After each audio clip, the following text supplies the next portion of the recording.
So, ladies and gentlemen, I bring to you the fantastic Dr. Joel Gill. Joel, do you want to introduce yourself briefly for everybody so we all know who you are? Sure. I have the pleasure, the privilege, sometimes the challenge of wearing multiple hats. So by day, I work at the British Geological Survey, where my research is focused on disaster risk reduction, but also very much focused on sustainable development and international development in the context of the survey's work. By evening, weekends, any other time that I can find, I lead a charity, Geology for Global Development, which is focused on mobilizing and equipping geoscientists around the world to engage in the UN Sustainable Development Goals, Agenda 2030. And then another bit of time I need to find is also to function as the Secretary for Foreign and External Affairs at the Geological Society of London. But the three experiences really bring together lots of aligned and common themes around good practice, building strong partnerships, thinking about working collaboratively internationally. And of course, most importantly, you are a daddy to two fantastic little children, one of whom was only born fairly recently. Yeah, so 8 weeks ago today, pretty much. So kind of sleep is fairly minimal. So if there are rambling responses to your questions today, Sarah, then please have patience. Brilliant. Thanks very much, Joel. I think one of the main reasons why we're sitting here today is because congratulations, Joel. Another baby, as it were, was launched. I think originally it was supposed to be launched sort of now, but the publishers went for it a bit early. And so I'm really pleased to have a copy of your brand new book here. Do you want to tell us a little bit about it? Yeah, well, I'm glad somebody's bought them. I've got one as well. For interest of transparency, I don't get any royalties from sales. So just to make sure people don't think I'm trying to boost my pension fund. So this is a book that really we started about 4 years ago. So the charity that I run has been at the forefront of really looking at the role of geoscience in the Sustainable Development Goals. We hosted a conference on the matter in 2015, a matter of weeks after the SDGs were agreed. We published a paper soon after.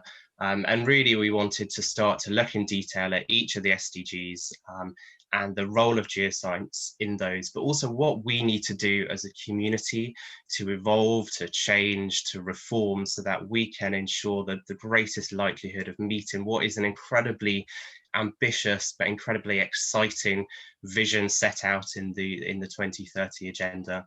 So it's been a 4-year project. The book has been edited by myself and Martin Smith, who leads our international work at the Geological Survey.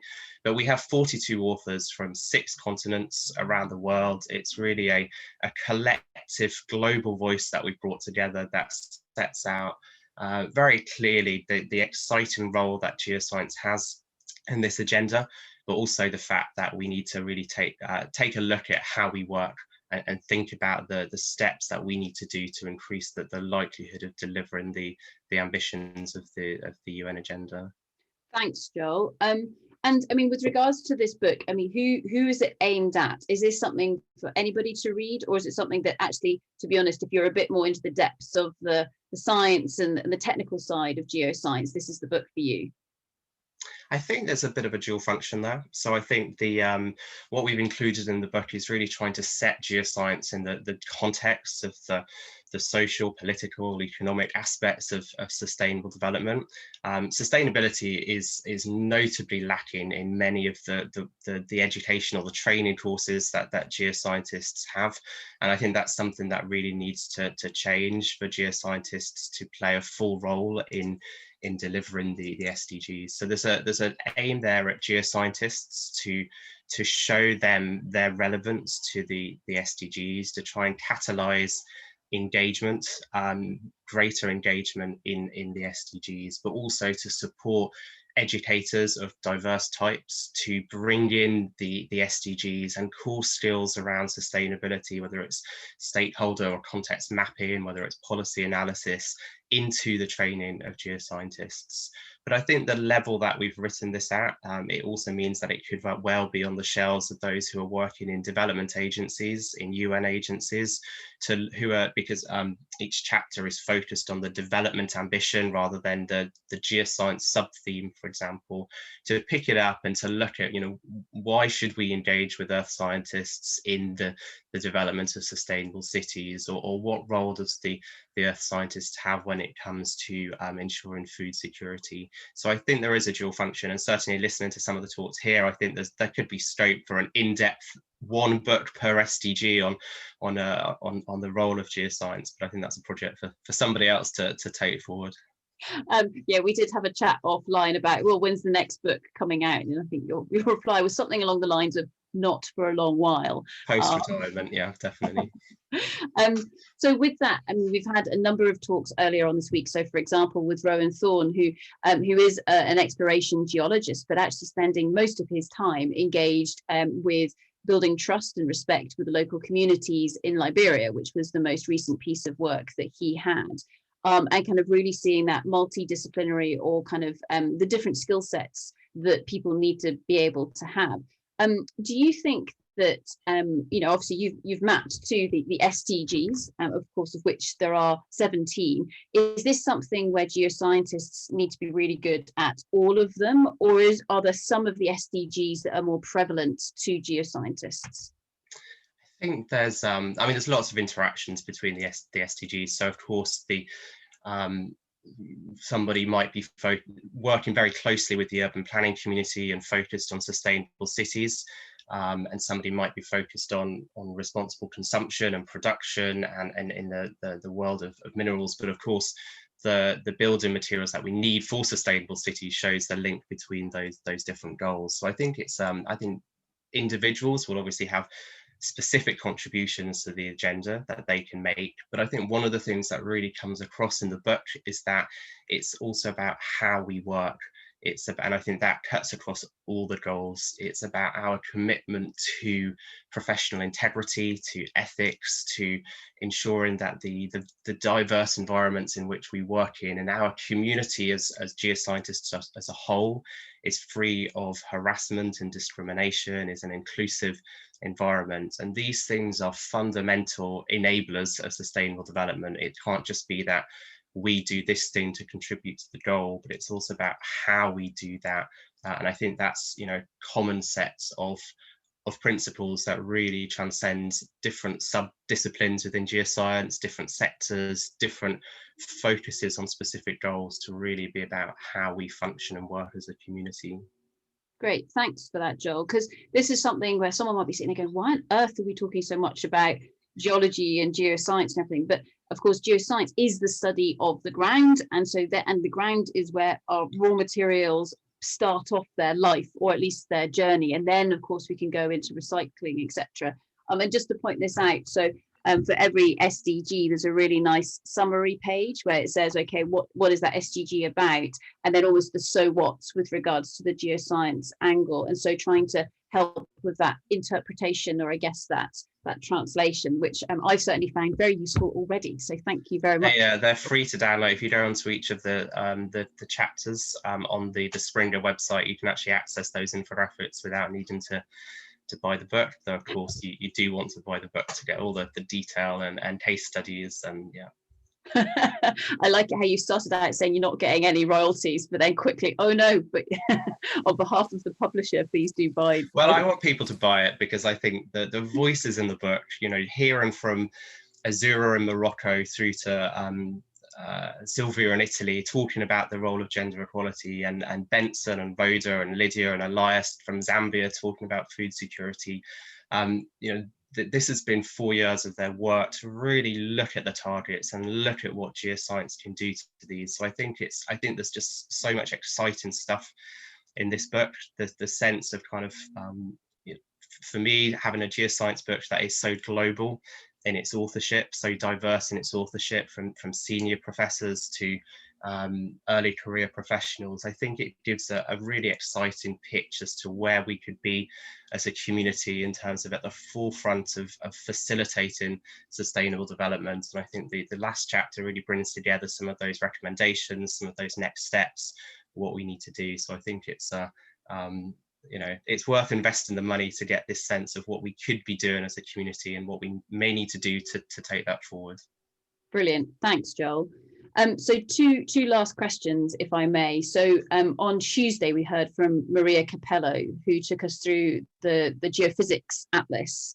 Obviously, that uses the Sustainable Development Goals almost as the framework to be able to map the geophysics aspects into that. I'm assuming that there's a huge amount of collaboration or at least support between this book and, for example, some of the work that she's been up to. Yeah, so I've been in meetings recently with Maria to look at how that geophysical study then can expand into looking at broader aspects of geoscience. And I think the book is really, it's there to not address everything. It's there to catalyze further work, further engagement.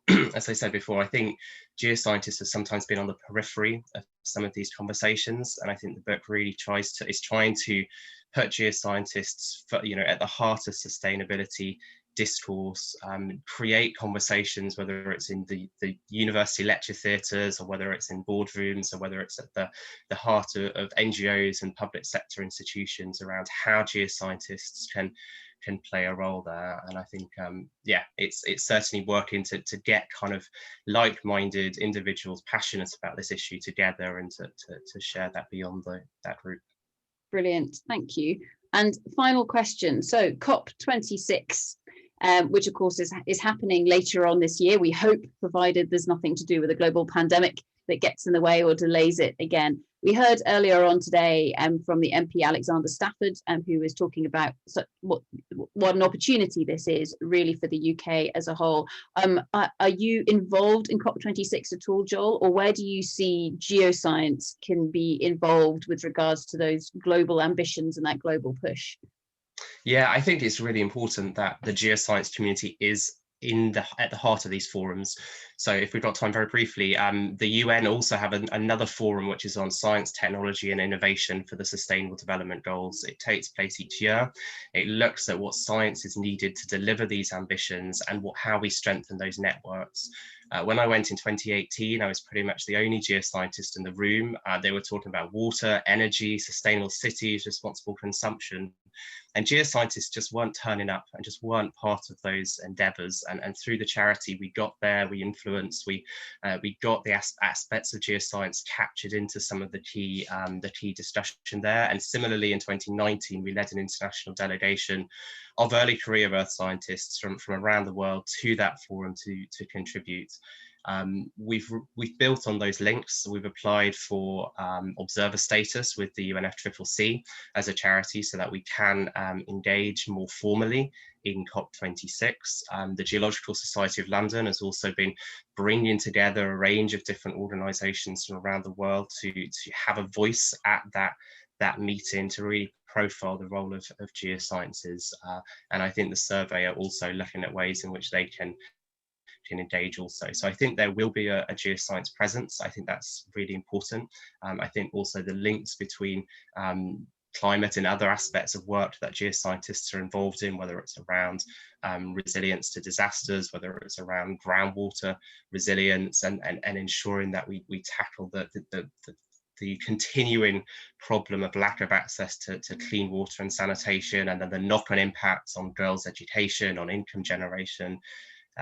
The contributions of geoscientists are really invaluable. So we're working to be there, but to be there to influence, to be there to inform, to be there to ensure that geoscientists can contribute to the discussions that are taking place. Fantastic. So what we've just heard in the last few minutes is not only a sales pitch, obviously, to go and buy the book, but also to come and study geoscience, ladies and gentlemen, because it's an awesome place to come and have a play. But I think as well with this, on behalf of geoscientists, but also people who work in raw materials, and actually almost to try and summarize some of what we've heard this morning, is that it's up to us to engage. So that's a case where there are these forums, and just geoscientists weren't in there. And actually, it's up to us to go and engage. We don't need to wait to be invited, because if we're not welcome, someone will soon tell us. But we need to step forward and just get involved. Would that be correct, Joel?